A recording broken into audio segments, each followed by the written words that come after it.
Terima kasih Pak Tes. Bismillahirrahmanirrahim. Assalamualaikum warahmatullahi wabarakatuh. Waalaikumsalam warahmatullahi wabarakatuh. Waalaikumsalam. Alhamdulillah alamin. Wassalatu wassalamu ala alihi rasulillahi ajmain. Yang saya hormati Bapak Wakil Dekan 1 Fakultas Hukum, Pak Ferdi, yang telah hadir bersama kita, Ketua Bagian atau yang sebentar lagi dikukuhkan atau besok tanggal 5 ya dikukuhkan sebagai Kepala Departemen. Nah, jadi ini ada terjadi perubahan nama nantinya. Ya, insya Allah hari Rabu dia, Selasa.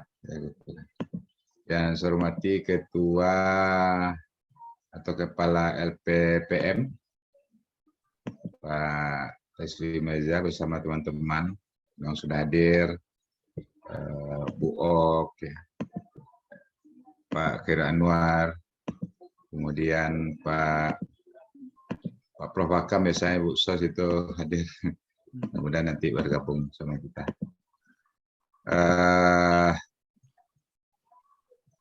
Pertama kita ingin menyampaikan momen kali ini mungkin perlu kita ada perubahan sedikit yang pada saat ini semua BP 2019 wajib mengambil KKN sesuai dengan kurikulum. Nah, pada momen ini kita ingin mengintegrasikan KKN tersebut dengan Merdeka Belajar. Itu sebenarnya ingin mengintegrasikan supaya jalannya efektif efisien. Nah, artinya KKN ya, Merdeka Belajar ya, gitu. Tapi bisa sama-sama kita akui kan seperti itu. Nah, ini adalah tugas kita bersama, dan memang MBKM itu bukan sesuatu yang wajib bagi mahasiswa, tetapi pilihan. Jadi dia tidak wajib, tetapi pilihan. Tapi pilihannya sunat muakkad ya, Pak Wadek. Kenapa? Karena di situ penting barangkali kita laksanakan karena akan menambah pengalaman mahasiswa di lapangan. Nah, jadi dengan adanya Merdeka Belajar, mahasiswa akan mendapatkan pengalaman sesuai dengan kompetensi dari yang diharapkan dari masing-masing program studi gitu. Nah, tentu juga ada setiap prodi warnanya atau kompetensinya beda. Tentu juga akan berkaitan dengan passion dari prodi tersebut, Pak Wadik 1. Kalau hukum, apa yang barangkali menjadi khasnya atau kompetensi khasnya. Kalau pertanian tentu lain lagi. Nah, untuk turun ke desa ini, menurut emak kami, banyak hal yang barangkali bisa kita lakukan dari Fakultas Hukum. Banyak hal ya. Tidak hanya pertanian yang peternakan gitu. Dan Fakultas Hukum pun sebenarnya banyak yang di lapangan. Kita tahu barangkali ya, di Fakultas Hukum ada semacam desa sadar hukum atau apa istilahnya itu juga, tapi yang berkaitan dengan hukum yang memang betul-betul dibutuhkan oleh masyarakat. Itu. Yang kedua juga Fakultas Hukum itu cukup aktif, ada semacam wadah di Fakultas Hukum itu yang dilaksanakan yang dilaksanakan oleh dosen, semacam bantuan-bantuan hukum ya terhadap kelompok-kelompok yang tidak mampu itu, pendampingan. Nah, ini kan aktivitas ini sebenarnya sudah merupakan pengalaman pembelajaran dengan dibawanya mahasiswa ke fakta kejadian-kejadian yang fakta seperti itu. Nah, kalau selama ini hal-hal yang seperti itu kan sifatnya partisipasi saja sifatnya sebenarnya ke masyarakat. Turun ke lapangan kemudian tidak diakui sebagai proses pembelajaran. Padahal ini cukup menyedot waktu ya, kemudian cukup menyedot tenaga kita, tapi tidak kita akui sebagai ini. Inilah yang kita kombinasikan. Saya dari pengalaman yang kita sosialisasikan ini Pak Wadik Satu, di ISIP kemarin ada semacam aktivitas mahasiswa itu tentang perhatiannya untuk kepedulian sosial. Nah juga lillahi ta'ala juga tuh kegiatan mahasiswa. Nah kiranya ini bisa kita rekognisi gitu ya, apalagi pada KKN ini ya. Nah, kemudian saya juga sudah melakukan pertemuan dengan mahasiswa UKF. Banyak sekali ternyata sebenarnya dia melakukan sesuatu, tetapi kita tidak merekognisi.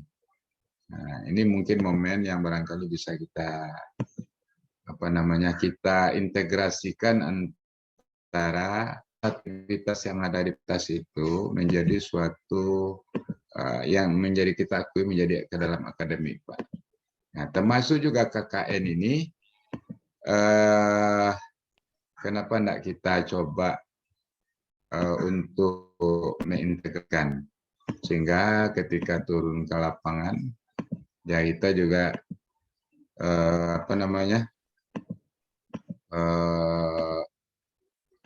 bisa mengkombinasikan itu. Nah, jadi respon dari berbagai fakultas alhamdulillah ini sangat baik ya, supaya barangkali KKN positif. Dan di samping itu juga Pak Wadek, KKN kita ini sebenarnya kan dengan terpaksa aja masyarakat terima. Ini mau terpaksa lah. Kadang-kadang kalau cerita DPL, kadang-kadang ya kita tuh sudah dipandang sebelah mata. Nah, jadi tidak enak juga barangkali UNAN yang begitu besar kemudian merasa terlecehkan di lapangan. Nah, itulah dasar kita bagaimana hendaknya dari kegiatan Tridharma perguruan tinggi bermanfaat bagi masyarakat. Karena memang itu yang diharapkan. Artinya kegiatan Tridharma perguruan tinggi oleh Sivitas Akademika dapat membantu kegiatan-kegiatan yang ada di desa atau di nagari. Nah, itulah kesempatan, maka dengan semangat itu UNAN mendorong ya semua prodi yang ada itu untuk melakukan mereka belajar supaya kegiatan KKN itu bermanfaat. Sebab kalau KKN hanya 40 hari, rasanya sulit untuk berbuat banyak terhadap masyarakat. Sehingga nanti ya KKN kita itu dapat apresiasi. Sama juga kemarin Pak Ujang kita sampaikan KKN kebangsaan ke Kalimantan. Pendaftarnya 30. Kata saya 30 dibiayai, kemudian ini tidak ada apa-apanya.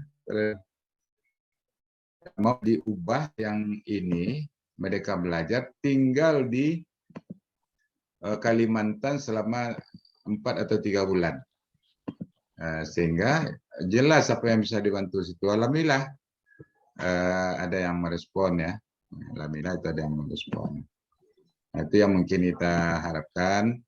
Nah, apabila ada mahasiswa hukum yang ikut Merdeka Belajar ini, nah termasuk semua untuk berlaku untuk semua siswa UNAN, itu kita beri bantuan 500.000 per mahasiswa selama 4 bulan. Jadi tidak hanya diperintahkan saja atau diimbau saja, tapi ada semacam komitmen dari universitas membantu kegiatan ini. Dan tentu sudah banyak pilihan. Ada di menu-menu yang tersedia ya, seperti di Kota Padang ada 11 kampung tematik, kemudian Salingka Unan juga sudah ada, kemudian juga di Kerinci sudah ada juga. Ini aktivitas ini yang KKN-nya di Kerinci jadikan mereka belajar yang Damas Raya sedang melis sekarang. Jadi kalau yang ada di nelayan nanti tidak perlu jauh-jauh, di situ ada juga antusias kabupaten kota. Dan 50 kota juga akan mau datang Pak Ferdi dengan pertanian 11 akan datang tanggal 11 50 kota. Kemudian kalau pertanian dengan Batu Sangkar. Jadi semua aspek pertanian, anak pertanian masuk ke Batu Sangkar. Nah ini menarik barangkali. Nah itulah barangkali ya pakai-pakai yang kita sediakan. Nah apabila ada aktivitas dosen yang terjun ke masyarakat, hendaknya melibatkan mahasiswa, apalagi pengabdian masyarakatnya yang bulanan Pak Udi. Saya kira bisa disesuaikan karena Pak Uyung sudah mendatangi kami pengabdian masyarakat dosen yang sifatnya bulanan ini dilibatkan mahasiswa, bisa enggak kita akomodir mereka belajar? Iya Pak, bisa. Nah mungkin paket-paket yang belum ada di UPT MBKM silakan didaftarkan. Seperti Fakultas Teknik dapat Macimpan, melibatkan mahasiswa, nah, itu juga kita akui. Kemudian ekonomi ada dapat Macimpan, kita akui. Ada yang aktivitas di FIB, dia membantu kurikulum kearifan lokal ya budaya Minang di beberapa SMA kabupaten. Nah itu kita akui dengan mengajar satuan pendidikan. Kemudian di UKF kita lihat juga Genta misalnya kan. Nah kita fasilitasi juga Pak Ferdi. Nah Genta itu kita magang sertifikat kan supaya menjadi jurnalis yang profesional gitu. Nah itu jadi kita combine apakah aktivitas pengabdian masyarakat dosen ataukah termasuk juga aktivitas mahasiswa di hukum yang bantuan-bantuan itu, atau ada juga yang contoh dari satu desa itu desa hukum misalnya kan, saya kira bisa diperluas mungkin hal seperti itu. Nah, itulah yang barangkali bersama-sama sehingga peran UNAN ini dalam pembangunan daerah ya makin terasakan dampaknya bagi masyarakat. Dengan turunnya aktivitas akademika, dosen dan bersama mahasiswa untuk membantu pembangunan. Saya kira mungkin itu, dan mekanisme nanti seperti apa, tentu UPT MBKM nanti akan menjelaskan secara teknis juga. Sekian mungkin dalam pembukaan ini, dan kita berharap mahasiswa Fakultas Hukum tentu sebenarnya kesepahaman aja sebenarnya Pak. Kalau sudah sepaham kita, ya tidak ada yang jadi kendala. Saya kira itu, terima kasih. Assalamualaikum warahmatullahi wabarakatuh. Waalaikumsalam warahmatullahi wabarakatuh. Terima kasih Bapak Profesor Mansudin. Tadi saya tambahkan sedikit Pak. Yang bantuan tadi per bulan ya selama 4 bulan. Jadi 500.000 per bulan selama 4 bulan. Nanti pasti tanya bagaimana mencairkannya, gitu. Nah, kemudian Bu Arya, jadi nanti kalau nanti ada ibu yang membawa masyarakat ke tempat yang diceritakan tadi juga boleh beritahu kami, nanti kami tambahkan pilihannya di website MBKM. Baik, selanjutnya bagaimana KKN adik-adik pilih sekarang itu bisa dijadikan MBKM. Kita minta Bapak Dr. Khairil Anwar untuk memaparkannya. Silakan Pak Khairil. Baik, Pak Tes, Pak Ketua.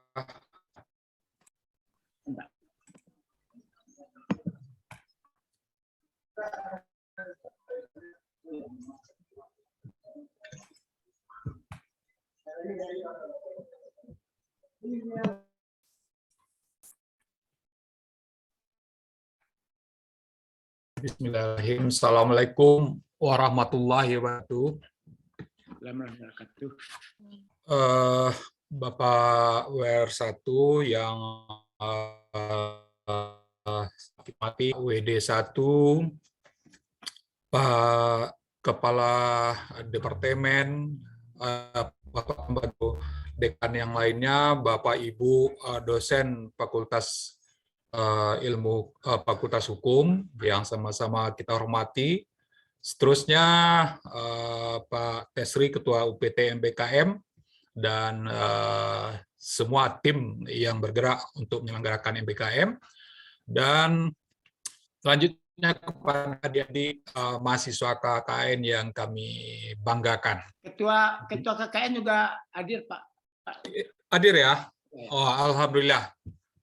Juga yang sama kita hormati Pak Ketua UPT KKN, Pak Ujang Khairul. Izinkan saya mempresentasikan sedikit tentang MBKM, karena tadi Pak WR1 sudah panjang lebar sekali menyampaikan itu yang namanya Merdeka Belajar Kampus Merdeka. Bapak Ibu sekalian dan mahasiswa semuanya, sebelum saya teruskan ke apa saja, sekiranya nanti adik-adik mahasiswa perlu bertanya ya tentang Merdeka Belajar Kampus Merdeka. Ada 5 nomor yang bisa dikontak ini. Nah, apa itu MBKM? MBKM sudah sama-sama kita ketahui adalah program Merdeka Belajar Kampus Merdeka, di mana mahasiswa diberi kesempatan untuk memperoleh ilmu sebanyak 20 SKS di luar kampus, di luar Universitas Andalas. Ya, ini sesuai dengan Kepmen. Dan ini ditindaklanjuti dengan Peraturan Rektor Nomor 7 Tahun 2022. Jadi kegiatannya ini adalah kegiatan yang sangat kuat dan sangat didukung secara administrasi, secara hukum. Nah, apa manfaatnya MBKM bagi perguruan tinggi, bagi kita bersama? Yang pertama, sama sudah kita ketahui, mendukung IKU, Indeks Kerja Utama Universitas Andalas, di poin 2, kemudian memberikan kesempatan kolaborasi di lintas universitas di tempat kegiatan Merdeka Belajar.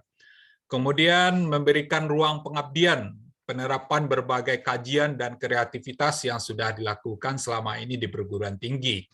Dan jelas sekali bagaimana memberi kontribusi nyata seperti yang disampaikan oleh WR1, 20 hari itu habis hanya untuk mengurus tempat tinggal.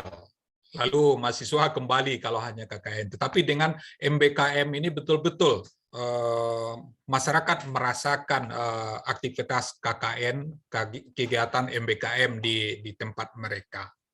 Dan bisa jadi juga selama 4 bulan itu akan terjadi interaksi yang masyarakat mau cari calon menantu, sudah dapat calon-calon dari mahasiswa. Ya Pak WD1 ya? Ya, itu sekedar intermezzo. Kemudian dapat. Kemudian Merdeka Belajar ini di dalam Kepmen dan di dalam peraturan itu ada 9 ya 9 program MBKM 1 sampai 9, sampai dari pertukaran mahasiswa sampai proyek kemanusiaan. Tapi ditindaklanjuti dalam peraturan rektor pasal 58 ayat 1 dan pasal 60 ayat 4. Program MBKM itu diprioritaskan pada 4 program yang langsung berhubungan dengan masyarakat, yaitu asistensi mengajar, membangun desa, penanggulangan bencana, dan proyek kemanusiaan. Nah, ini di dalam pasal 60 ayat Peraturan Rektor Nomor 7/22. Nah, di MBKM ini atau KKN terintegrasi itu di sana ada kegiatan mengajar di satuan pendidikan, membangun desa, dan 4 program ini yang masing-masingnya ada 20 SKS, bebannya 20 SKS. Dan di dalam 20 SKS itu sudah masuk program kuliah kerja nyata sebanyak 4 SKS. Ini dinyatakan dalam pasal 60 ayat 4 ini. Nah, bonus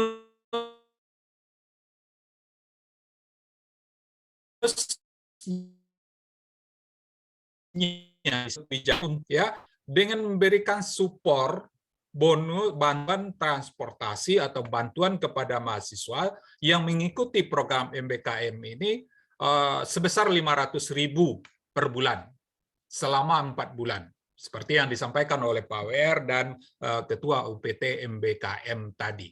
Jadi ini bedanya, kalau KKN reguler tidak ada bantuan dan dia juga tidak termasuk kepada MBKM dan kontribusinya untuk pencapaian IQ tidak ada gitu. Makanya MBKM, KKN terintegrasi adalah dalam rangka menyukseskan IQ 2 Universitas Andalas. Nah, 4 program ini ya, yang pertama itu adalah mengajar di satuan pendidikan.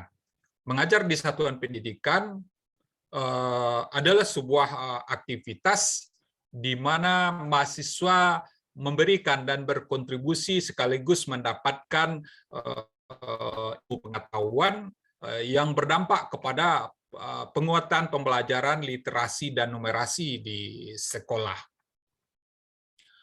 Apa saja kegiatan dari kegiatan mengajar di satuan pendidikan itu? Yang pertama itu adalah membantu guru dalam pelaksanaan pembelajaran, menjadi asisten. Asisten bisa jadi juga jika gurunya berhalangan, ya mahasiswa yang terjun langsung menjadi guru saat itu.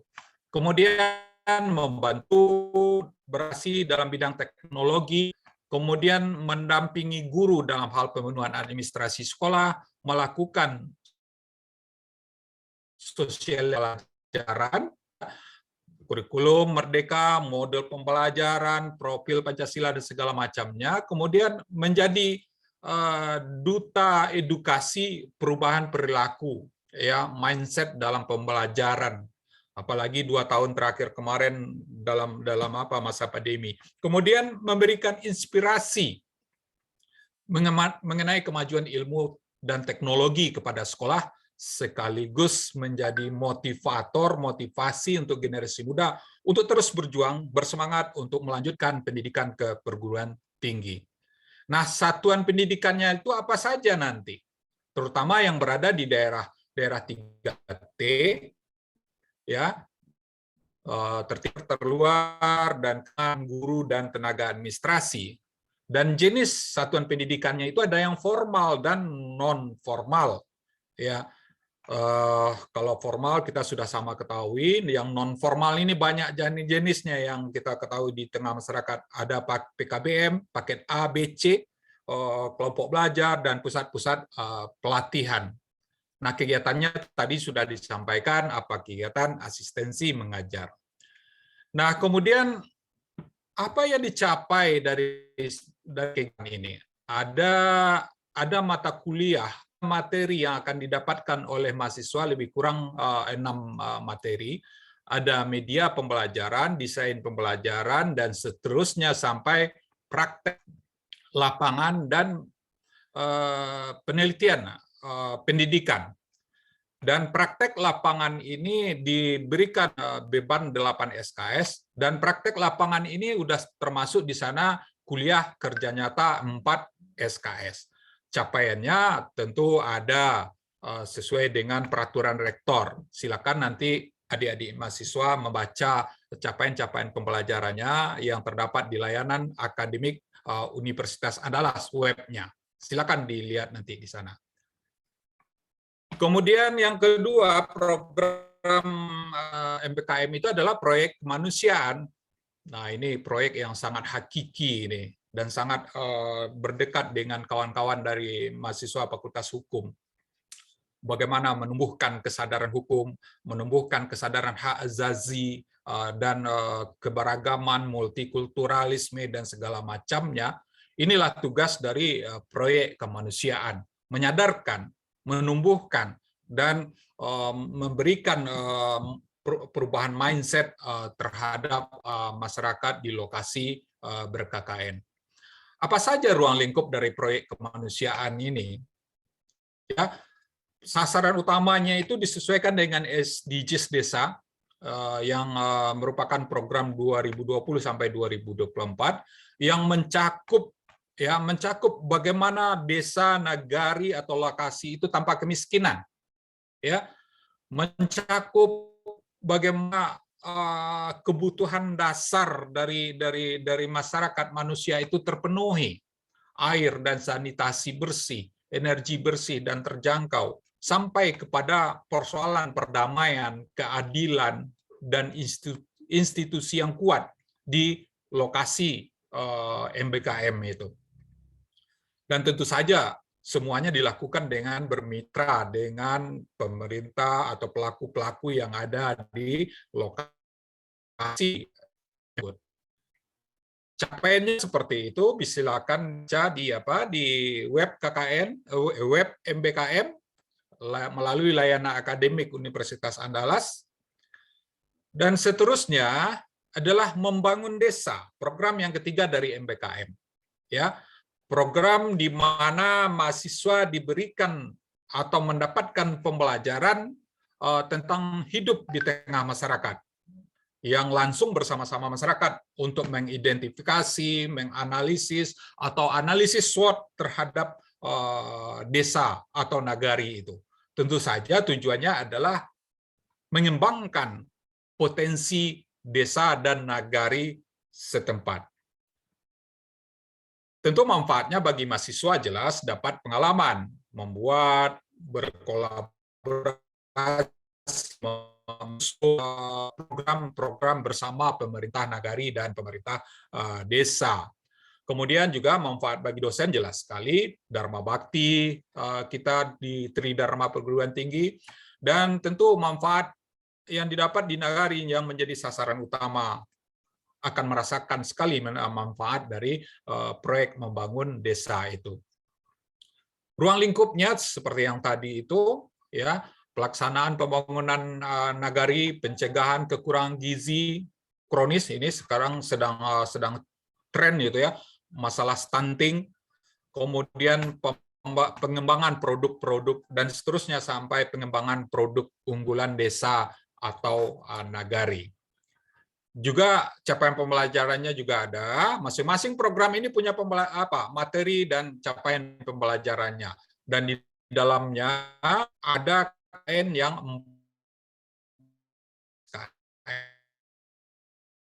dan berbagai dan capaian-capaian pembelajarannya. Nah, kemudian yang keempat adalah program penanggulangan bencana. Ya, program penanggulangan bencana ini adalah program bukan hanya ketika terjadi bencana, tapi adalah program yang mempersiapkan ya, negara kita, daerah kita ini adalah kan daerah rawan bencana. Bagaimana kita mempersiapkan menghadapi bencana, kemudian bagaimana manajemen ketika terjadi bencana, dan bagaimana pasca bencana. Inilah program dari penanggulangan bencana itu. Jadi kalau ketika belum ada bencana, nah kegiatannya itu adalah kegiatan mempersiapkan menghadapi bencana dalam bentuk mitigasi bencana sehingga terjadi pengurangan risiko ketika terjadi bencana, risiko kehilangan nyawa, risiko kehilangan harta benda dan segala macamnya. Nah, apa saja kegiatan penanggulangan bencana itu?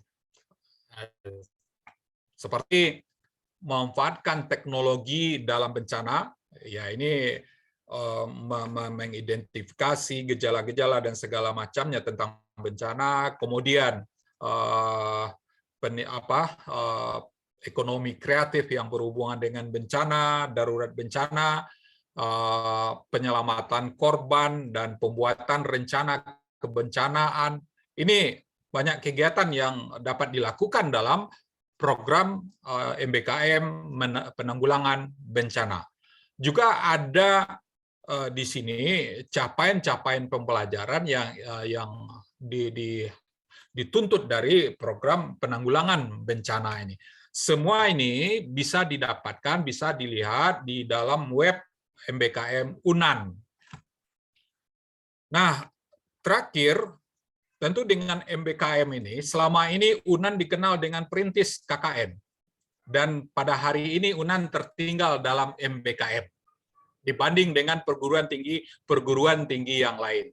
Jadi sudah saatnya pada hari ini Akademika Universitas Andalas menjadikan UNAN itu menjadi UNAN berprestasi, UNAN hebat dalam program Merdeka Belajar Kampus Merdeka melalui support MBKM Mandiri, 4 buah program MBKM yang diprogramkan oleh pimpinan Universitas Andalas. Mari bersama-sama kita berkolaborasi merubah mindset bahwa pelaksanaan KKN ada di dalam MBKM. Jadi mahasiswa yang pada tahun ini mengambil KKN sejogjanya bermigrasi mendaftar ke MBKM karena di MBKM ada KKN di dalamnya, sehingga mahasiswa juga ikut berkontribusi untuk meningkatkan indeks kerja utama Universitas Andalas. Barangkali seperti itu Pak Ketua UPT MBKM. Selanjutnya nanti bagaimana teknis pendaftaran nanti Pak Indra menyampaikan. Terima kasih Pak Ketua, nanti kita perdalam dengan diskusi. Terima kasih. Terima kasih Pak. Assalamualaikum warahmatullahi wabarakatuh. Waalaikumsalam warahmatullahi wabarakatuh. Terima kasih Pak Kiril. Selanjutnya mari kita ikuti pemaparan bagaimana cara mendaftar ke website UPT MBKM untuk mengambil KKN yang sudah diambil tadi, bisa kita tukar menjadi program Merdeka Belajar. Kita persilakan pemaparannya kepada Pak Hendra. Pak Yomi Hendra. Silakan Pak, yang ringkas tetapi jelas Pak. Terima kasih. Terima kasih atas waktunya Pak Ketua MBKM. Mungkin di sini saya akan langsung saja untuk menjelaskan bagaimana cara mendaftar MBKM terintegrasi KKN ini. Saya akan share. Nah, terlebih dahulu, kelihatan Pak? Kelihatan. Nah, terlebih dahulu kita buka dulu website dari UPT MBKM.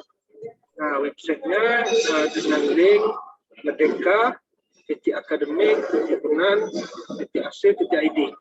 Nah, silakan dibuka link ini, lalu akan keluar tampilan seperti saat ini. Nah, di sini ada beberapa menu ya. Menu di bagian atas ada profil, ada program MBKM, ada pendaftaran, ada pengaturan. Nah, di program MBKM, menu MBKM ada di sini rekomendasi mata kuliah. Nah, rekomendasi di sini isinya adalah mata kuliah apa saja yang ada di dalam program MBKM Membangun Desa. Nah, yang pertama itu ada Membangun Desa. Nah, ini mata kuliahnya.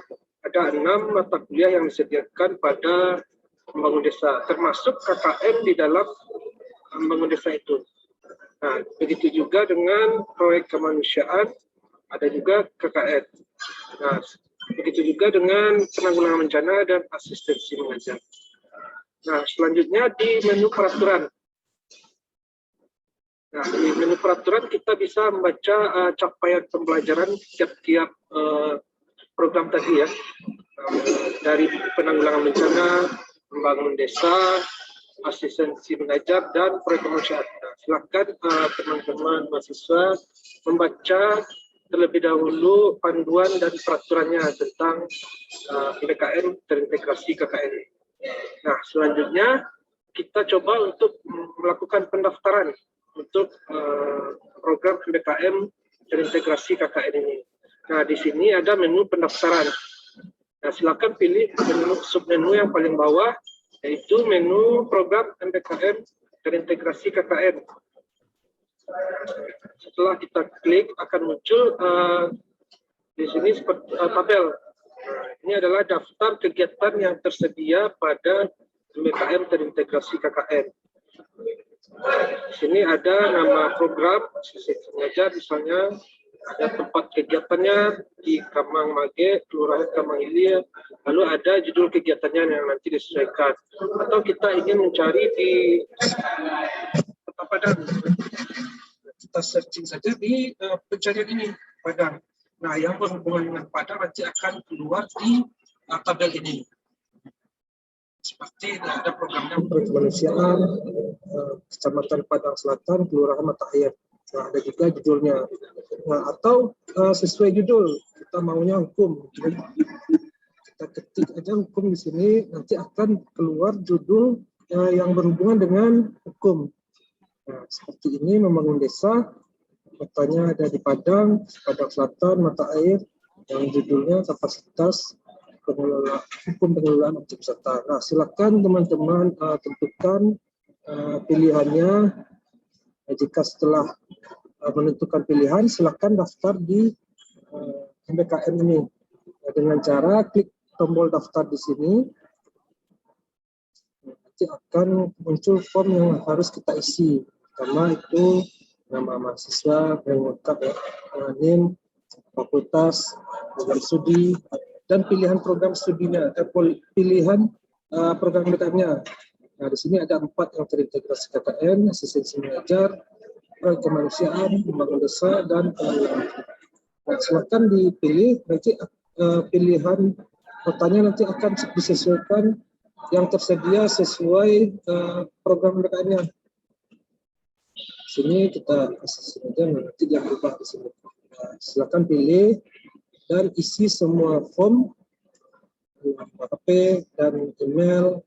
Ada dosen PA. Nah, di sini nanti akan kita minta untuk persetujuan PA. Setelah kita kirim, nanti akan diberikan link untuk persetujuan PA. Nah, silakan berikan link tersebut kepada dosen penasehatnya untuk disetujui untuk mengikuti MBKM. Nah, setelah didaftar, apa yang kita lakukan? Nah, kita bisa mengecek sampai mana ini pengajuan kita. Nah, kita bisa login di situ-nya dengan username, DP, dan passwordnya 1-5 bagi yang belum merubahnya, ya. Nah, di sini ada menu Merdeka Belajar. Di sini ada pengajuan MBKM. Kita klik. Nah, di sini akan keluar form yang kita isi tadi sudah masuk ke dalam skema. Sini program bertanya proyek kemanusiaan dan statusnya pengajuan. Nah, status ini jika setelah diverifikasi oleh masing-masing ketua program MBKM, nanti akan diluluskan di sini. Nah, setelah diluluskan baru kita bisa mengisi KRS. Untuk pengisiannya akan kita sosialisasikan pada waktu yang lain. Nah, sekian untuk tata cara pendaftaran di program MBKM terintegrasi ini. Saya kembalikan kepada Pak Tesri. Assalamualaikum warahmatullahi wabarakatuh. Waalaikumsalam warahmatullahi wabarakatuh. Terima kasih Pak Yomendra. Baik Bapak Ibu serta Ananda semuanya, kita lanjut ke sesi diskusi. Jadi saya ingatkan kembali, kita hanya bisa mengambil 4 MBKM dalam diskusi pada pagi hari ini atau menjelang siang ini. Jadi seperti yang dilihatkan oleh Pak Indra tadi, ada 4 macam MBKM. Yang lainnya itu lain, karena kita ingin sekarang yang mengambil KKN mudah mengambil. Nah, baik. Kemudian kalau ada aturan-aturan yang tadi diterangkan itu kurang jelas bagi kita, kita juga bisa pergi ke website MBKM, kunjungi, lihat bagian download itu. Mari Bapak Ibu dan Anda semua kita baca bersama-sama pedomannya. Gitu. Jadi kalau Bapak Ibu membimbing di membangun desa, lihat pedoman membangun desa. Di sana dijelaskan bagaimana cara menilai dan sebagainya macamnya. Juga mahasiswa, Ananda mahasiswa dibaca juga itu apa yang harus dinilai, itu yang harus kita kerjakan. Nah, di dalam panduan itu udah lengkap semuanya. Nah, demikian tambahnya. Selanjutnya kita buka sesi tanya jawab. Dipersilakan Bapak Ibu serta Anda semuanya acungkan tangan atau di chat juga boleh. Silakan Bapak Ibu dan Anda semua.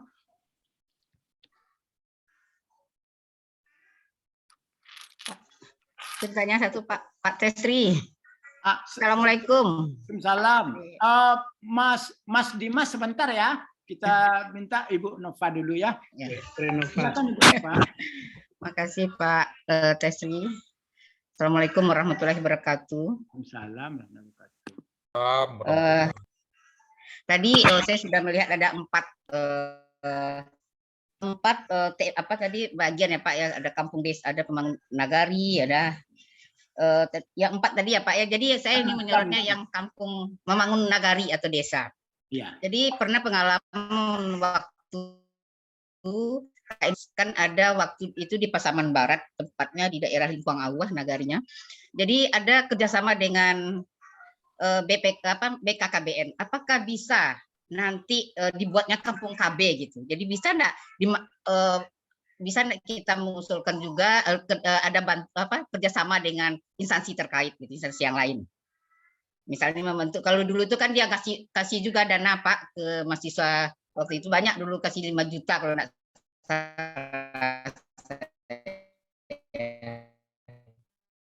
satu negara. Jadi apa bisa kita masukkan juga?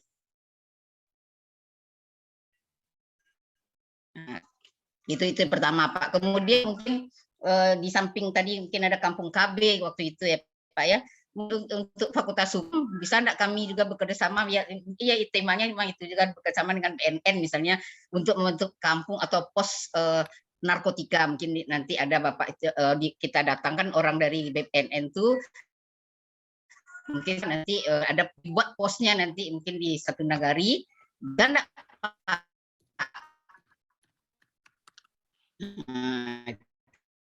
kerjasama ini maksudnya dengan BKKBN.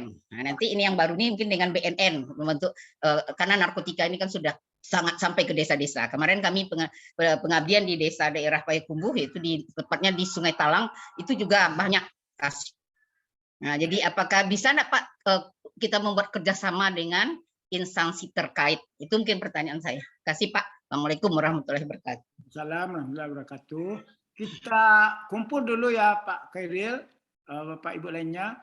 Silakan Ananda Dimas. Sampai 3 lah ya. Baik, atas kesempatannya telah memberikan Dimas bertanya Pak.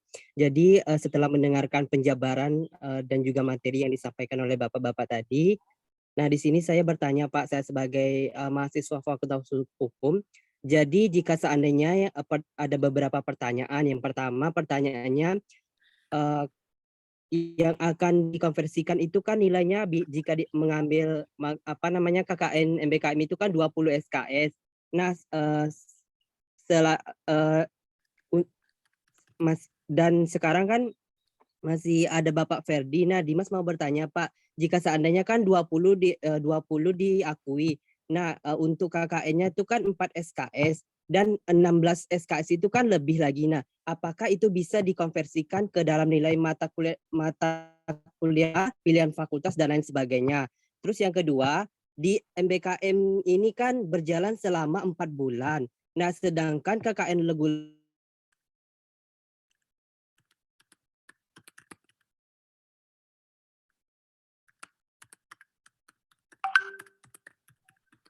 hilang suaranya Dimas. Maaf Pak, karena tadi ada yang nelfon. Yang baik saya lanjutkan.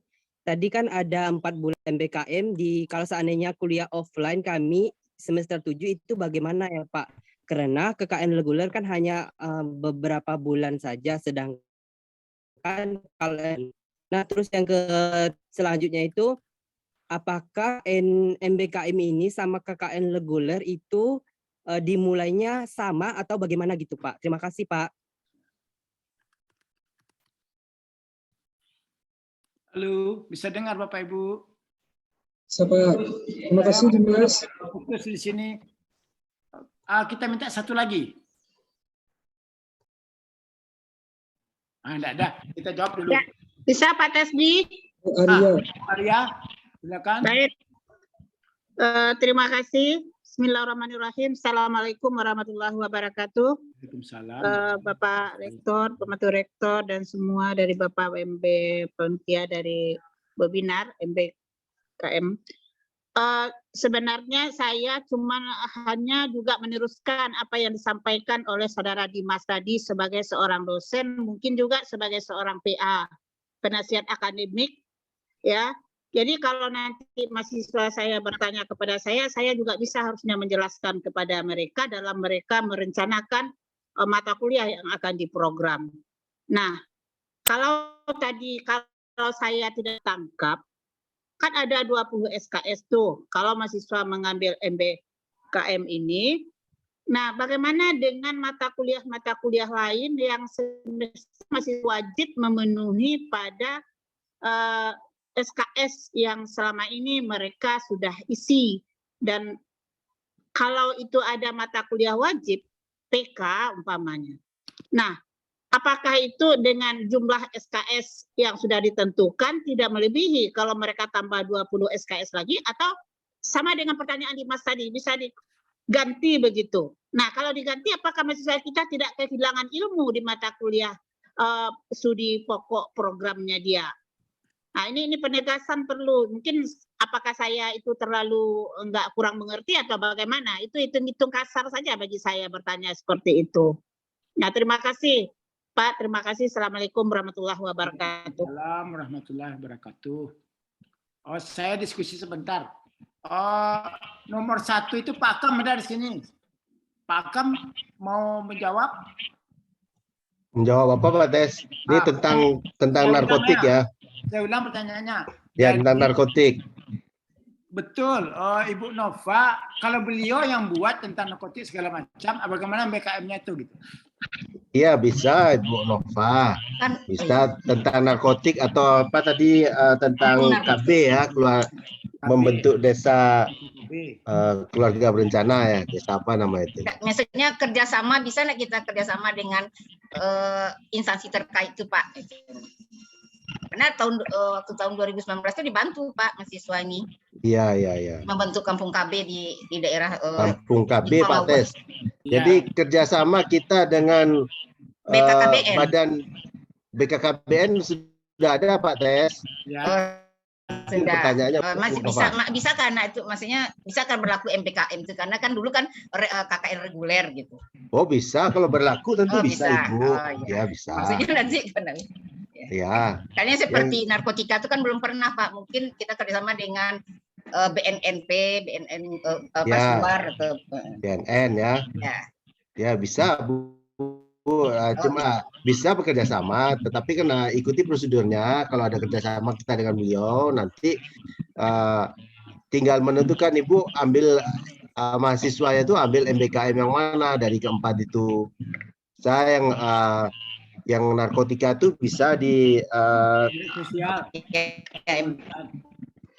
kemanusiaan ya, proyek kemanusiaan bisa Ibu. Kalau dia itu desa KB atau nagari KB atau kampung KB itu bisa juga di membangun desa atau ambil yang di kemanusiaan juga bisa ya. Jadi tidak ada masalah Ibu ya. Ya, maksudnya kerjasama itu. Iya. Saya tambahkan Pak Kam. Ya silakan Pak Tes. Jadi Bu, untuk Ibu semua juga ya untuk yang lainnya yang tidak bertanya. Jadi kalau Ibu Bapak jangan punya pengabdian masyarakat, punya kerjasama yang lain, tapi belum ditawarkan di MBKM, kasih tahu kami Bu, nanti kami tawarkan mahasiswa mengambil. Tetapi wilayahnya tetap yang tadi membangun desa, proyek kemanusiaan, mengajar satu pendidikan dan kebencanaan. Harus di situ Bu ya, supaya KKN-nya terintegrasi gitu.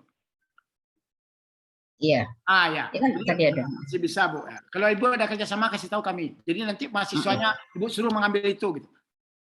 Nah, yang selanjutnya adalah Dimas Effendi.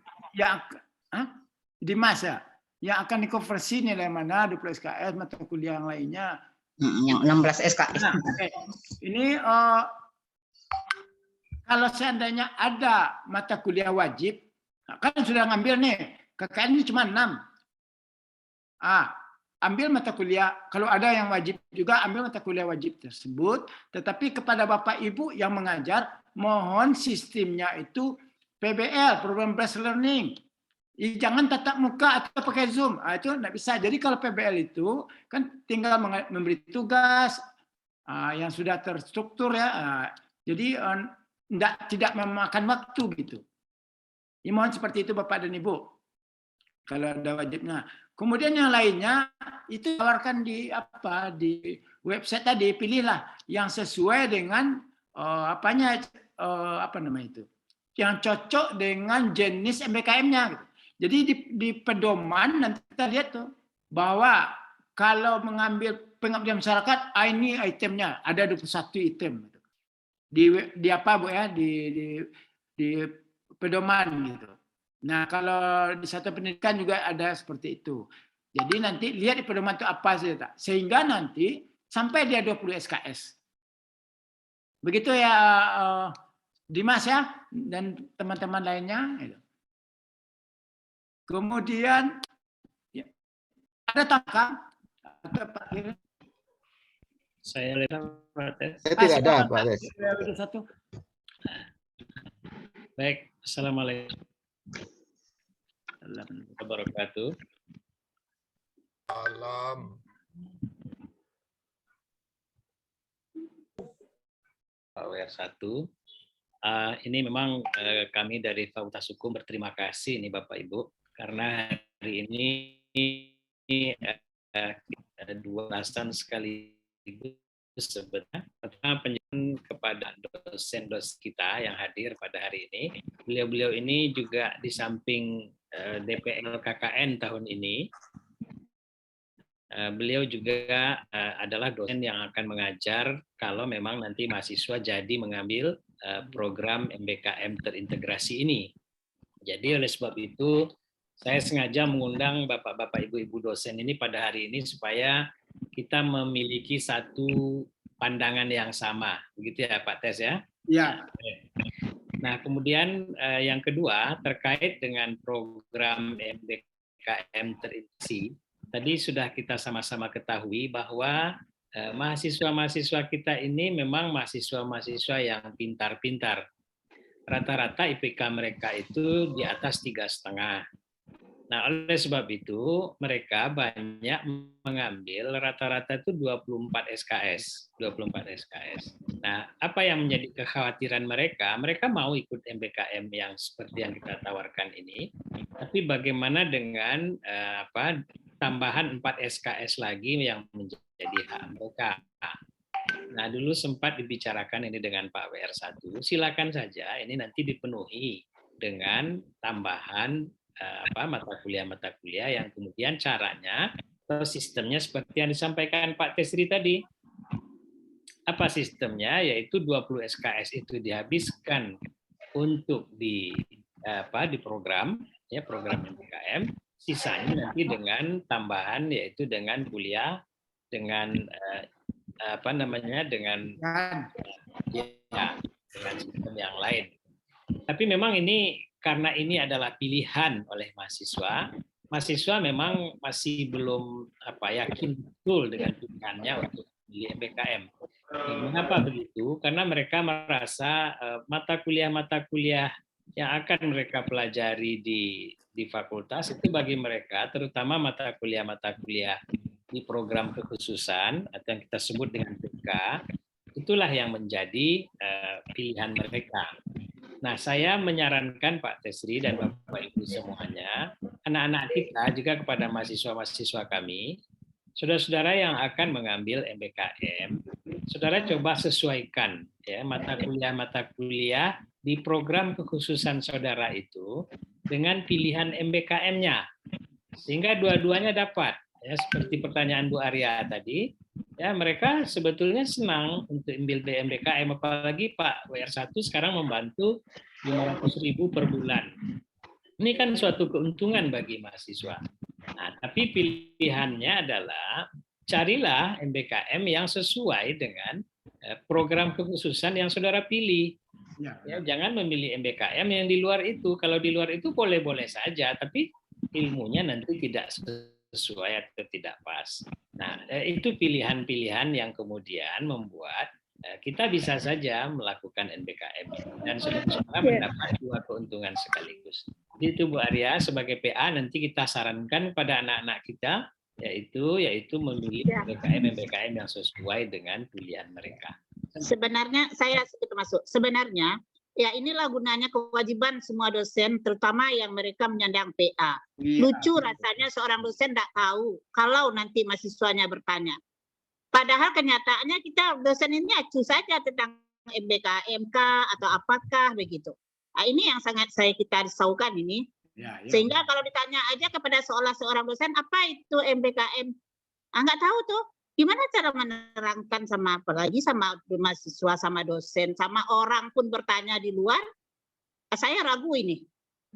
Ya, dengan banyaknya dosen selama ini yang sering tidur di rumah dengan sistem daring kemarin, belum ada mau kepingin dengan ikutan kegiatan-kegiatan apapun yang dilakukan di universitas dan juga di fakultas ini, itu memberikan sesuatu hal nanti terkesan ya program-program apapun saya itu rasanya belum tersosialisasi. Karena apa? Karena kekurang mauan dosen itu untuk mengikuti begitu. Apalagi nanti mau menjelaskan ke mahasiswa. Nah, inilah kira-kira yang akan terjadi. Pak D1. Ya, makasih Bu Arya, Bapak Ibu sekalian. Kemudian terakhir nih saya mau menambahkan sedikit lagi Pak Tes. Ya, silakan. Mahasiswa kita yang kemudian siap untuk mendaftar di MBKM, saudara di samping nanti mendaftar di websitenya MBKM ya, saudara juga mendaftar di website fakultas ini terkait dengan KRS ya, kartu rencana studi saudara. Jadi nanti jangan hanya terdaftar di MBKM saja, tapi di fakultas tidak terdaftar sehingga kemudian saudara tidak bisa dimasuk kartu rencana studi saudara itu untuk semester ini. Jadi kita dua-duanya simultan ya Pak Tes, simultan Pak Hendra, bahwa apa yang kemudian didaftarkan di MBKM itu kemudian juga didaftarkan di fakultas sehingga dengan momen di semua mahasiswa itu tes. Terima kasih Pak WD1 dan Bu Arya. Saya melihat, saya membilangnya itu wejangan cerdas. Dikit bicaranya langsung ditangkap oleh kita. Gitu. Terima kasih Bu Arya. Saya juga itu selama ini mungkin tidak seperti yang Bu Arya sampaikan ya. Sebagai ketua mungkin sudah. Pak WR1 ada tambahan Pak? Ya mungkin boleh ya. Silakan Pak. Yang akan menjadi kendala di lapangan nanti adalah perkara proses pembelajaran ya Bu Arya. Nanti dia mengambil KKN 4 SKS. 4 SKS artinya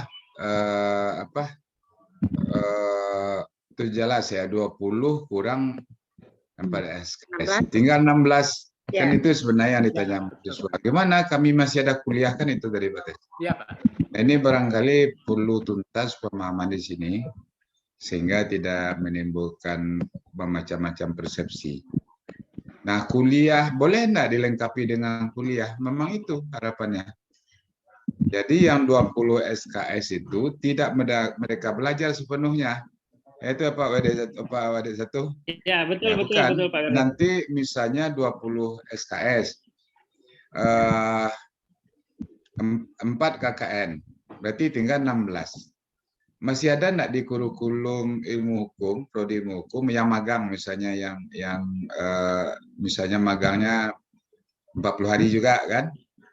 Tidak tahu rasanya masih ada ya? Enggak lagi. Enggak lagi ya. Kalau tidak ada enggak mata kuliah pilihan yang menunjang? Yang menunjang untuk searah untuk nah, atau mata kuliah wajib, misalnya kan? Nah, contoh ini adalah di yang sempit itu kita sebut juga sebagai komparasi di keperawatan. Nah, dalam kurikulumnya itu tidak memungkinkan mereka belajar rumput ilmu kesehatan. Itu pilihannya sempit, Pak Wadik satu. Tetapi di Kesmas itu dia juga praktek ke puskesmas. KKN ya juga. Ada mata kuliah yang orientasinya memang masyarakat juga gitu. Nah, itulah yang dia kemas untuk dilaksanakan di lapangan. Cuma model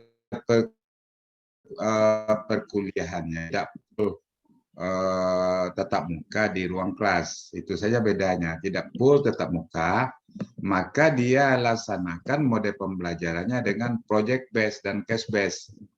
Nah, kalau di Fakultas Hukum, saya kira mungkin untuk project base atau case base ini mungkin akan lebih baik mungkin kalau gitu kita terapkan.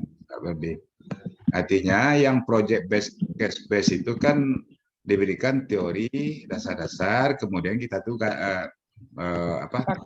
kita tugas-tugas khusus gitu yang barangkali data dan informasinya ada di masyarakat. Dan itulah yang kita buat laporan yang penilaian itu. Kan itu yang IKU apa namanya? IKU 7 juga tuh. Ya, yang project base.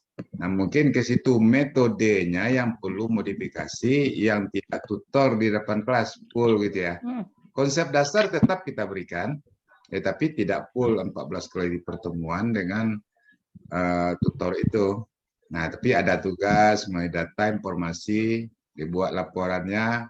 Tentu kita juga yang memformat laporannya seperti apa, kita capaian pembelajaran mata kuliah tidak kurang juga gitu. Nah, jadi saya kira akan lebih menarik barangkali seperti itu. Di contoh di fakultas apa tadi Pak Fadi? Kesehatan ya. Di kesehatan itu yang pertama sangat menjadi perdebatan, sekarang malah itu jadi jadi tren gitu ya. Jadi betul-betul mahasiswa puskesmas itu, mahasiswa kesmas itu dengan konsep dan pengalaman betul real di lapangan. Menarik ya. Nah, itu contoh. Jadi kalau ada pilihan, berikan konsep. Mungkin dari pilihan itu kan ada aplikasi-aplikasinya yang di masyarakatnya. Kumpul data tersebut, kumpul informasi tersebut, gitu. Nah, nanti kan laporannya kita diskusi, kita itu. Itu yang case based dan project based penilaiannya lebih 50% itu remedi. Kalau kita kan selama ini, mohon maaf saja, rata-rata di UNAN kan masih kurikulum itu berorientasi konten. Diberikan konten, dihafal konten, diuji konten kan gitu. Nah, itu mungkin namanya inovasi dari model pembelajaran. Jadi tidak masalah. Dan malah puskesmas dengan mereka belajar itu kami bisa kurang dari 4 tahun tamat. Karena ketika mereka turun itu sudah nampak objek-objek penelitian. Dia sudah bisa unsur data. Nah, itu dia combine sehingga total dari mereka belajar itu 20 SKS. Nah, itu mungkin butuh sedikit desainnya ya. Nah, jadi kalau itu tidak perlu rekognisi, saya kira. Perlu rekognisi, karena memang dalam kurikulum kita sendiri, kecuali credit earning ke tempat lain, kita perlu rekognisi. Kan? Mungkin itu tambahan Pak Tes. Nah, kalau bagaimana menjalankan project based dan case based supaya capaian pembelajaran mata kuliah supaya terpenuhi lah, kami siap seperti kemarin di Pateta untuk pelaksanaan itu dengan project case dan case based. Dia minta sesi khusus di fakultas itu untuk membantu teman-teman dosen memahami bagaimana merancang dan melaksanakan case based dan project based, termasuk juga menilainya. Tim kita dari EP3M, yang tim EP3M itu sekarang sudah pindah ke WR1. Insya Allah ya, timnya siap turun itu. Ya, kebetulan Jadi Pak kita Wiarto, buka sesi satu lagi nanti bagaimana menjalankan cash based dan project based untuk memenuhi 20 SKS dengan mata kuliah yang ada. ya, ya.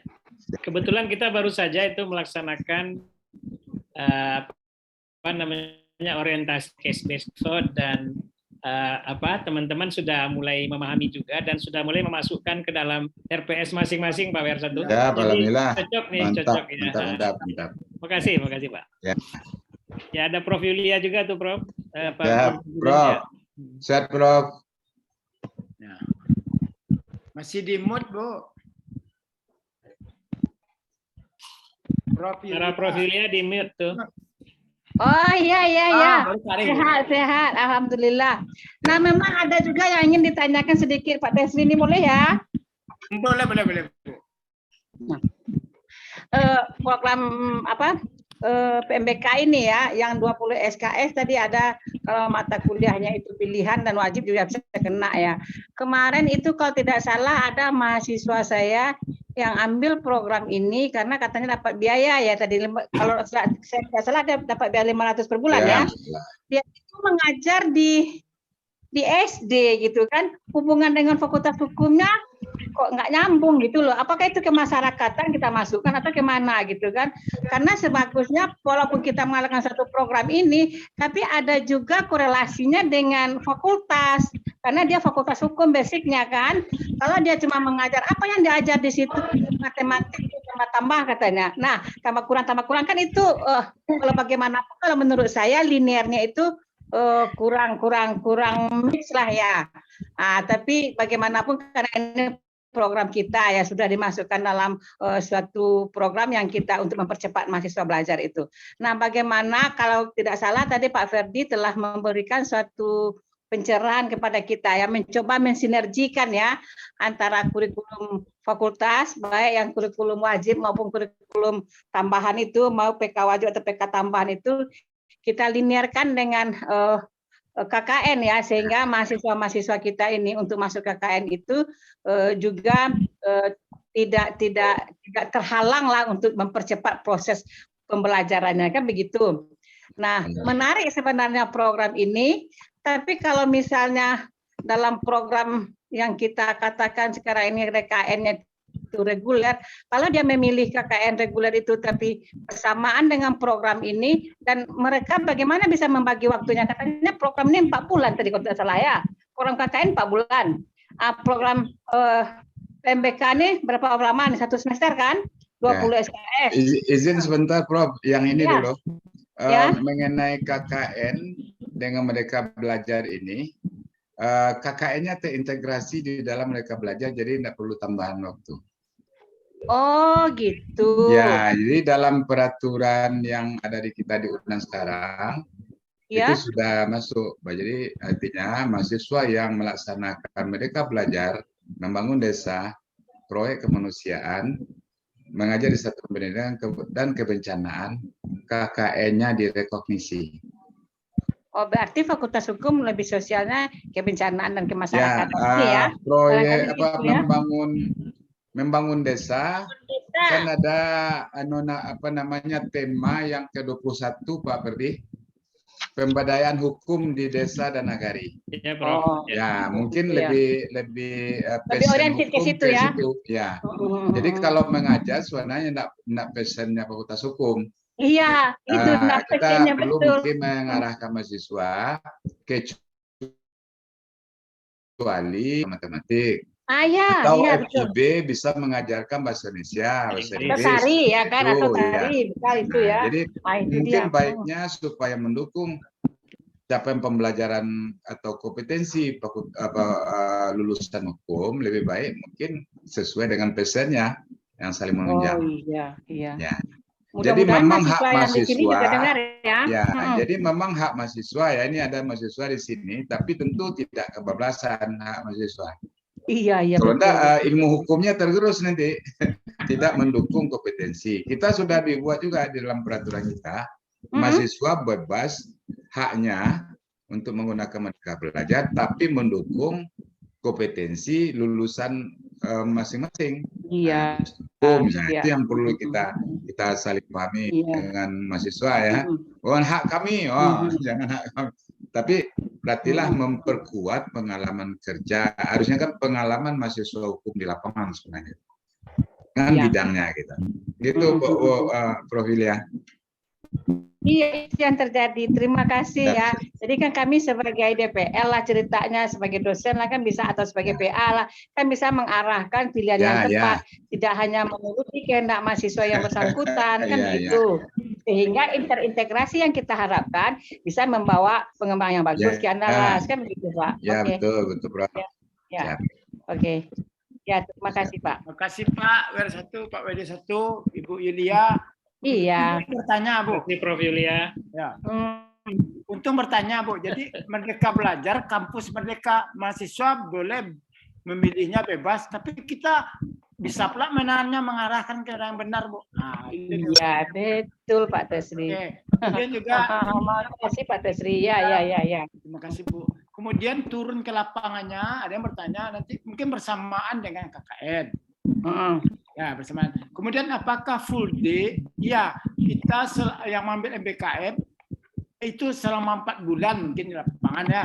Nah, yang diberi bantuan tadi, mungkin 2 bulan itu bagaimana mempersiapkan gitu kan. Nah, yang KKN-nya 40 hari pulang gitu. Jadi yang MBKM memang 6 bulan di sana. Makanya kuliahnya tadi jangan pergi ke kampus yang bilang Pak WR1. Jadi kalau ada kuliahnya itu PBL. Jadi problem based learning-nya itu diberi tugas Bu. Tidak perlu dia datang ke kampus. Kalau datang ke kampus pula ya susah itu. Kemudian KKN-nya itu dinilai saja Bu. Tidak ada pula KKN-nya kerjanya. Dia ada yang bertanya saja seperti itu. Jadi KKN tidak dilaksanakan seperti KKN reguler. Di dalam MBKM itu diakui KKN dan 4 SKS. Jadi semuanya terjawab. Silakan kalau ada pertanyaan baru. Pak Tesri, tapi kan kita dosennya wajib ke kampus, katanya Andalusian. Gimana tuh di kampus ada main? Maaf ya. Ibu monitoring itu kan, Bu. Oh iya. Jangan lama-lama Bu. Sehari aja. Berarti Ibu harus rajin ke kampus nih ya. Di kampus Ibu mantap. Iya Bu. Kami kangen sama Ibu. Iya. Datang ke kampus Bu. Kami kangen Bu. Rindu dan kangen itu sama ya. Oke. Silakan yang lain kalau ada pertanyaan. Ini di chat ada juga satu ya. Terima kasih. Oke. Silakan Bapak Ibu. Dan kalau malu bertanya sekarang atau tidak timbul pertanyaan, itu ada yang pertama dijelaskan oleh Pak Khairil tadi, ada nama 5 WA itu boleh dijapri itu bertanya. Tapi saya sarankan Bapak Ibu. Muhammad Rivaldo tadi Pak Tesri. Ya Pak. Muhammad Rivaldo tadi mau nanya tuh. Muhammad Rivaldo. Oke silakan M. Rivaldo.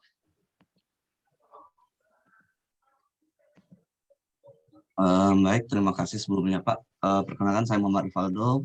Saya mungkin langsung aja Pak ingin bertanya terkait MBKM ini. Silakan. Misalkan saya mengambil MBKM dan selama mungkin setelah 2 bulan saya menjalani, karena satu dan lain hal saya tidak dapat melanjutkan KKN MBKM tadi. Nah, apakah saya diperbolehkan untuk mengundurkan diri dari KKN MBKM tersebut? Dan apa akibatnya jika saya mengundurkan diri ya Pak, mengulang KKN lagi di tahun depan atau bagaimana? Mungkin itu saya Pak. Terima kasih. Bagaimana tim MBKM Pak Pakam, Pak Khairil mau menjawab? Atas lah jawab lagi. Saya jawab baik. MBKM ini kan kuliah juga ini. Sama dengan kuliah lain. Kalau di tengah-tengah kuliah mundur, ya tidak ada nilainya gitu. Sama. Ini kan bagian kuliah ini. Ya begitu aja, pendek aja jawabnya ya. Mantap Pak Tesri ya. Baik, jadi intinya itu saya harus mengulang lagi ya Pak kalau saya mau. Iya. Jangan berandai-andai lah, yang sehat lah. Ya, Valdo ya, masa mau andai-andai yang nggak sehat. Andai-andai yang bagus lah. Semangat Valdo. Bagi Pak Kam itu bicara seperti itu bencana itu. Mudah-mudahan tidak terjadi ya. Terima kasih. Silakan yang lain.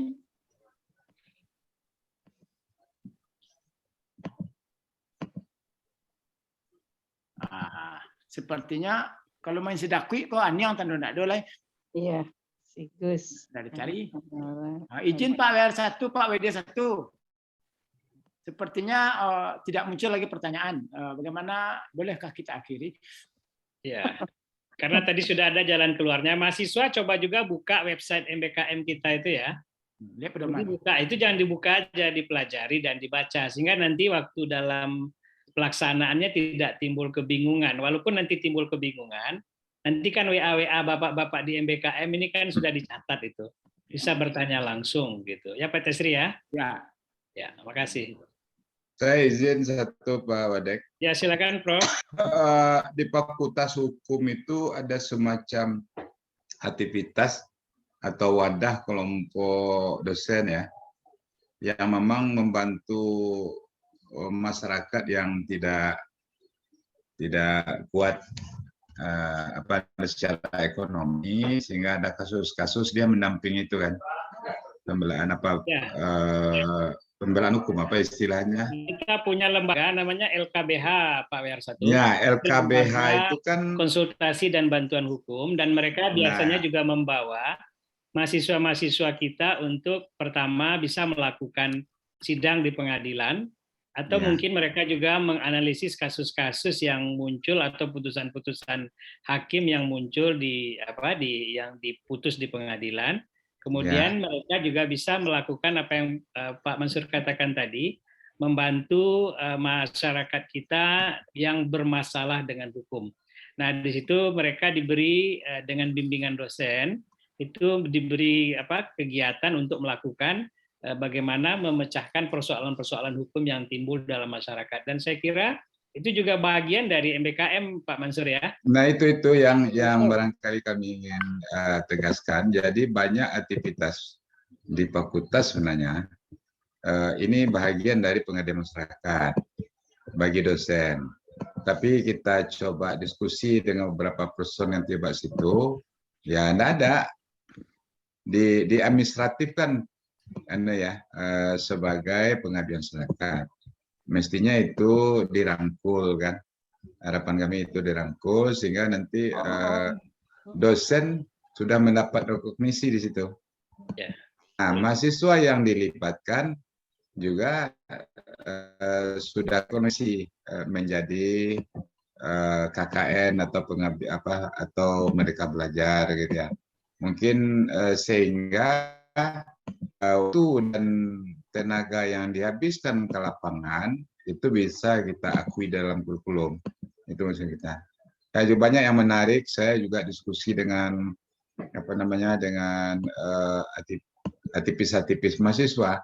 Banyak yang paling tidak kita rekognisi jadi KKN, asal tertib administrasi gitu ya.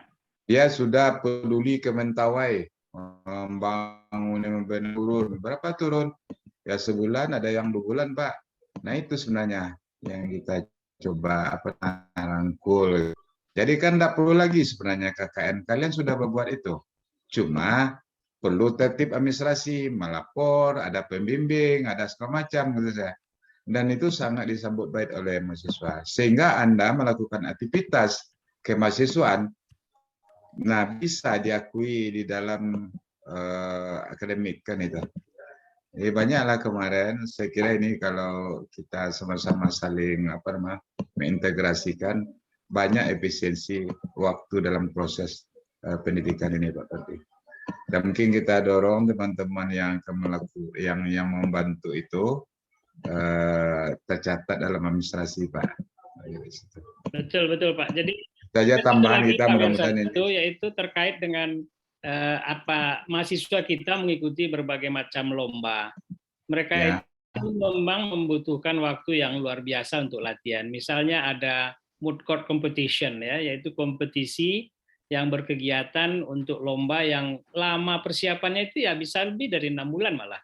Nah, oleh sebab itu ini kan kalau kita bawa ke MBKM itu mereka sebetulnya bisa juga bagian dari itu ya, Prof. Ya, insyaallah. Nah, memang ya kita cocokkan ke jenis mana nanti kan? Ya. Ya, siap Pak. Baik. Di sini ada Pak Fahmi kebetulan, Pak Khairul Fahmi. Nah itu. LKBH. Beliau mungkin bisa memberikan juga macam-macam kegiatan yang dilakukan LKBH, Pak Mansur. Siap, terkait silakan, dengan barangkali sangat menarik mungkin. ya, terkait apa namanya Lomba-lomba. membawa nanti kegiatan seperti itu ya, lomba dan sebagainya. Silakan Pak Fahmi ya, kalau ada Pak Fahmi. Kami, walaupun Bapak saya izinkan mendengar saja, saya kira lebih baik berbicara. Siap. Makasih Pak Ya. Ferdi. Assalamualaikum warahmatullahi wabarakatuh. Waalaikumsalam warahmatullahi wabarakatuh. Silakan Pak. Pak WR1. Putus.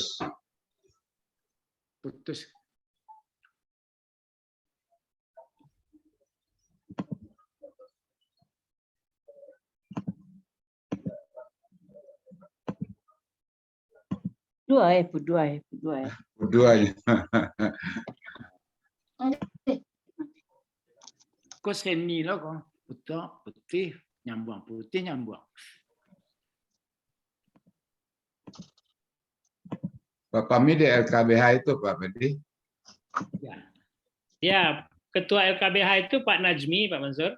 Oh iya ya. Nah, tapi Pak Fahmi, kemudian ada Pak Beni, lalu juga ada Bu Edita dan sebagainya itu beliau-beliau ini menjadi tim untuk LKBH. Ya ya. Ya. Jadi banyak kasus yang dibantu. Ya, sudah banyak. Dan kemudian hari ini malah banyak kegiatan-kegiatan yang oleh KY itu dilimpahkan ke LKBH untuk melakukan analisis putusan.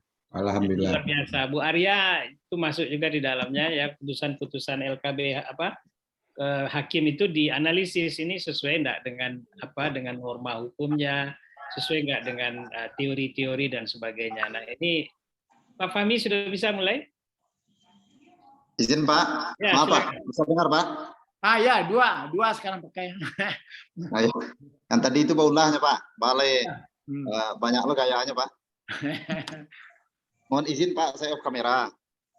Iya Pak. Dari yang tadi disampaikan Pak WR1, Pak Wadek 1, Bapak dosen yang saya hormati, kalau untuk di LKBH seperti tadi sudah disinggung Pak Wadek 1, ini mulai kita garap lagi sebenarnya Pak WR1 karena dulu memang kita sempat jalan dan belum sepenuhnya bisa kita penuhi karena LKBH itu Pak, kita menjalankan program sekarang itu untuk menargetkan LKBH kita itu nanti teragregasi di Kementerian Hukum dan HAM sebagai organisasi pemberi bantuan hukum. Dan target kita itu memang ini juga salah satu ruang untuk mahasiswa kita ikut belajar untuk melaksanakan apa yang dia pelajari di kelas, terutama untuk hukum acara dan praktek untuk pendampingan hukum. Dan sekarang Pak WR1 kita juga di samping dosen beberapa orang yang terlibat di LKBH, kita juga merekrut advokat di LKBH karena dosen sesuai undang-undang advokat tidak boleh beracara langsung Pak. Jadi kita harus merekrut advokat dari luar untuk membantu kita menangani perkara-perkara pro bono yang disyaratkan untuk kita nanti bisa terakreditasi di Kementerian Hukum dan HAM. Dan dalam proses ini di LKBH ada sekarang sekitar sebanyak 5 orang dosen yang terlibat dalam pengelolaan aktivitasnya. Dan fokus kegiatan itu ada 2 sekarang itu Pak. Pertama itu untuk kegiatan bantuan hukum. Ini dikoordinir oleh salah seorang dosen yang ditugaskan di situ. Lalu dalam proses pendampingan kasus untuk pendampingan di tahapan peradilan di penyelidikan yang khusus pidana itu didampingi oleh advokat dan di situ ada dosen, ada mahasiswa. Mahasiswanya memang masih terbatas Pak R1, Pak WD1 karena kita kan ini baru akan menata lagi supaya keterlibatan anak-anak kita bisa lebih optimal. Jadi sekarang mahasiswa terlibat itu baru 5 orang di LKBH. Kalau nanti ada tambah kasus lagi, kita akan tambah lagi mahasiswa yang bisa dilibatkan. Jadi setting kita itu Pak, sekarang berapa kasus masuk, itu ada tambah tenaga, lalu kita tambah siapa orang yang akan bisa membantu sesuai dengan bidang. Karena di LKBH itu ada dosen dari pidana, ada dari perdata, ada dari administrasi, ada dari internasional juga, ada juga dari hukum tata negara, lengkap lah untuk semua bagian itu. Dan kita berharap memang pelibatan itu nanti bisa juga menjadi sarana bagi mahasiswa untuk ikut terlibat dalam program MBKM. Kalau ini betul nanti Pak bisa dikonversi jadi apa? Jadi program MPKM, tentu kita bersyukur sekali karena ini akan bisa melibatkan siswa dalam kegiatan-kegiatan pendampingan yang kita lakukan. Itu yang pertama. Mudah-mudahan bisalah Pak Wer 1 sama Pak Wadek 1 ya. Ini bisa jadi salah satu jalan, dan nanti kalau LKBH nanti akreditasinya nanti di tahun 2024 lagi Pak. Kalau sudah terakreditasi, itu ruang kita makin banyak Pak. Dosen sudah bisa beracara kalau kita sudah terakreditasi. Sekarang karena belum terakreditasi, dosen belum bisa beracara. Kita memang betul-betul minta bantuan ke teman-teman advokat dulu, karena mereka yang punya lisensi untuk hadir di pengadilan itu. Kalau sudah terakreditasi, saya yakin Pak ini anak-anak makin banyak kita rekrut nanti. Oleh karena itu mohon dukungan juga Pak Wer 1, Pak WD 1 supaya ini memang bisa jalan lebih lancar, sehingga target penanganan perkara kita itu setahun itu minimal 10 Pak. Tahun ini 10, minimal tahun besok 10, tahun yang akan datang juga 10, baru kita bisa dapat akreditasi dari Kemenkum dan HAM.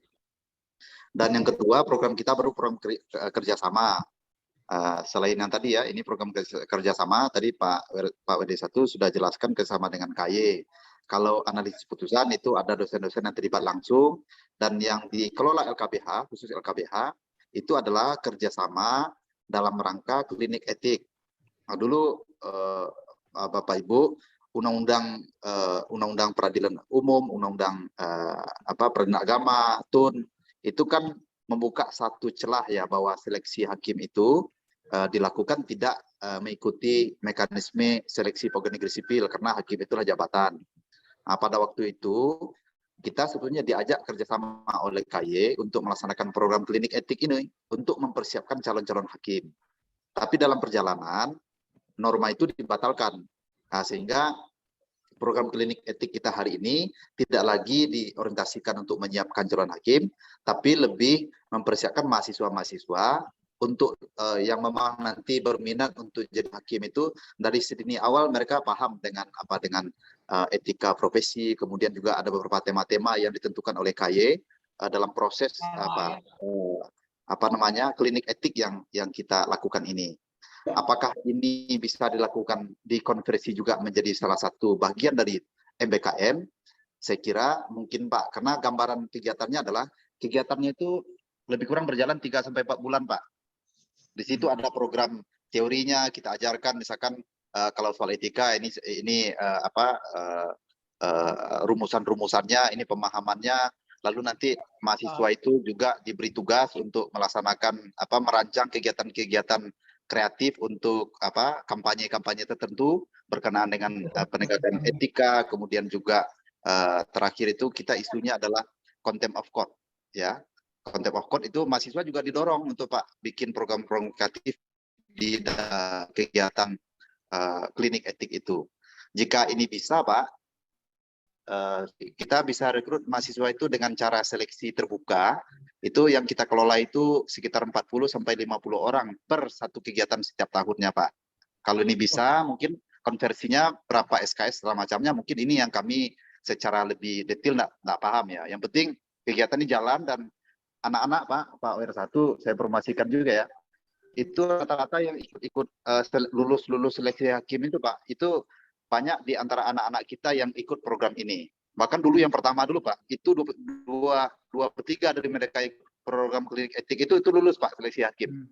Nah, mungkin ya mereka pintar ya, tapi barangkali ada juga, kami meyakini ada pengaruh juga dari program seperti ini, karena ini kan memang mendorong mereka belajar lebih kuat ya untuk memahami betul-betul profesi hakim, lalu melihat persoalan-persoalan dalam profesi itu, sehingga mereka pada saat maju ke proses seleksi hakim itu kesempatan mereka jauh lebih besar lagi untuk bisa lolos.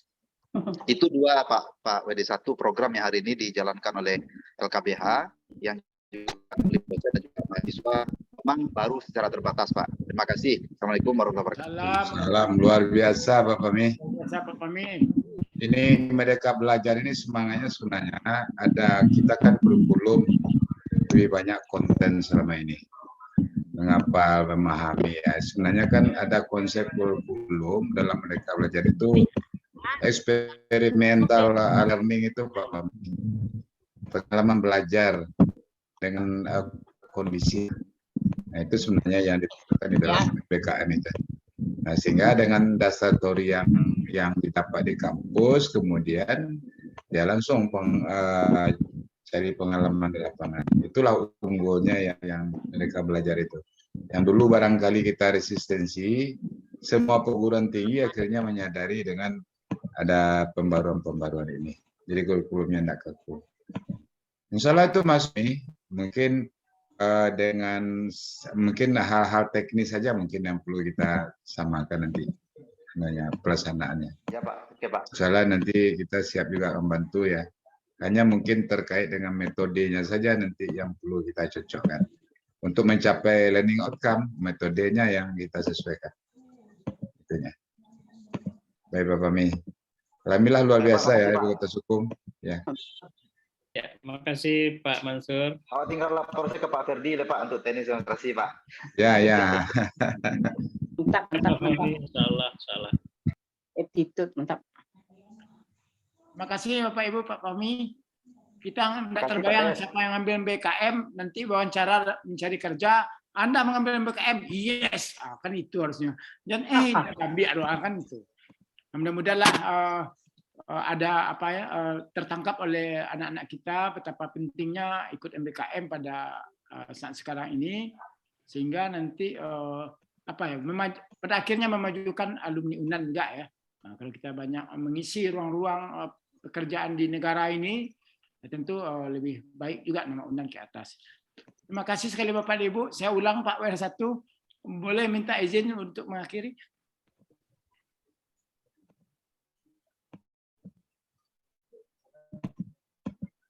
Halo Pak Prof. Mansurdin, boleh kita akhiri Pak?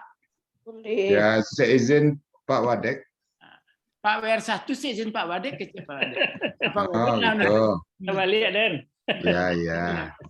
Kita kalau sudah kuat Fakultas Hukum tentu kita oke ya. Nanti saya kira ini belum cukup gitu ya. Karena di luar ini kadang-kadang hal-hal teknis kita harus layani Pak Tes nantinya. Ya Pak. Siap Pak.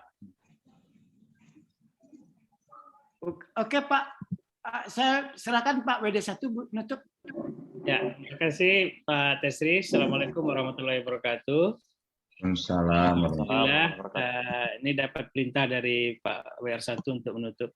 Saya kira closing statement-nya adalah bahwa kegiatan program MBKM yang terpadu dengan KKN ini memang suatu program yang bisa saling menguntungkan, baik bagi mahasiswa, dosen, maupun bagi IKU daripada Pak Rektor sendiri. Jadi oleh sebab itu, insya Allah kita semangat untuk mengikuti kegiatan ini, sekali lagi dengan memperhatikan apa-apa yang sudah disampaikan oleh para pembicara atau pemberi materi pada hari ini. Kepada Bapak Ibu Guru Besar yang hadir, Bu Prof. Yulia, kemudian kepada Ibu-Ibu DPL yang juga sebagai penasihat akademik, terutama kepada Bapak Khairil Anwar dan juga tadi Pak Ahkam dan Pak Tesri, mudah-mudahan serta Pak Hendra ya, mudah-mudahan apa yang beliau sampaikan itu dapat kita pahami dan kita laksanakan sehingga kegiatan ini berjalan dengan baik. Kita akhiri mungkin ya Den Mansur dengan alhamdulillah, alhamdulillah yang sudah memberikan kesempatan pada kita untuk kegiatan ini. Assalamualaikum warahmatullahi wabarakatuh. Den. Terima kasih banyak Den. Ya, kasih. Makasih Pak. Terima kasih. Alhamdulillah. Pak Tes.